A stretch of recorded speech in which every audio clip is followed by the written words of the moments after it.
Hey, this is Brad from myBSlife. Today we are going to Chernobyl. Yeah, that Chernobyl. You do not want to miss the day I spent there. So now, get on your long sleeves, your pants, let's get going.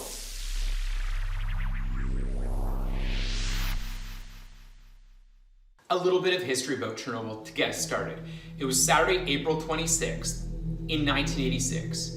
They were doing a routine test on reactor number 4, at which point everything went sideways.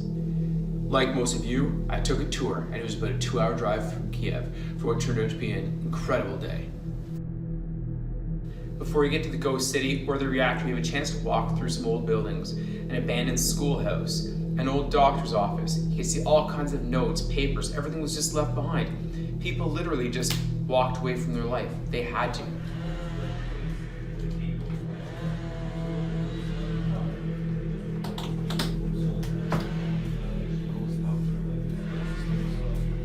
Before you're even into the exclusion zone, you have a chance to go through an old schoolhouse, walk through this old hospital. It's amazing. You see the old bunk beds, you see everything was laid out and everyone just walked away.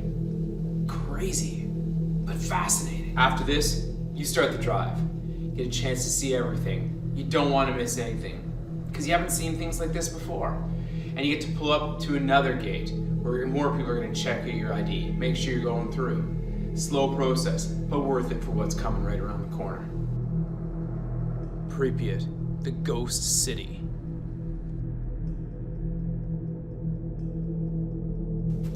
It's so well named because in 2 days, the population went from 49,000 people to 9. Everyone had to load up on school buses, 2 bags maximum per person, and they were all out of there, not realizing they would never return.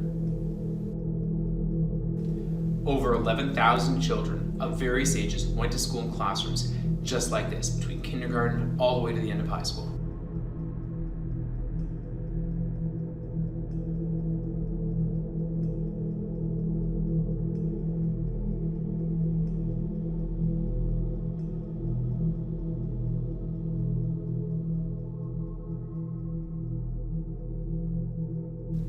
Here we are, Cafe Pripyat, or the dish as the locals called it, where you could sit back, enjoy the beautiful stained glass windows, sit out on the stone terrace, watch the sailboats go by in the lake below. Absolutely beautiful place to hang out. Cafe Pripyat, much like the rest of Pripyat, as you can see, is completely overgrown. Broken windows, metal on the ground, wood, just completely broken down. It truly is like a post-apocalyptic town you'd see in a movie. No one's been there. Now you can see some amazing symbols as it's gone. You see the overgrown. You see how it looked originally. How magnificent it was. You see the view of the water where the boats would come and go. People would sit back and watch them. You see architecture around the movie theater. You see how much time they put in, but you see more and more what it looks like when a town of 47,000 people get up and are gone within 2 days. How everything's overgrown, everything's abandoned, grocery stores, everything left behind.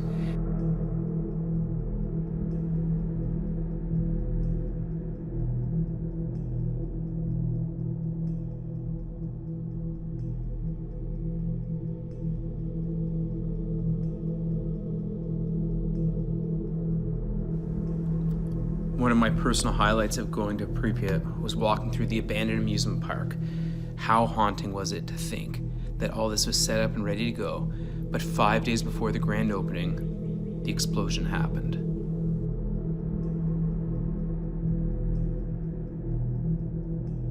Heading up the stairs covered in crushed glass, you can see how dangerous this place can be, and also you can only imagine how beautiful this basketball court would have once been. One of the most incredible places, the Azure swimming pool. And what makes it so cool is that it was not only one of 3 swimming pools, but that it remained open for 10 years after the explosion took place for the workers and other people who were still there to get some exercise. That being said, time has taken its toll on it.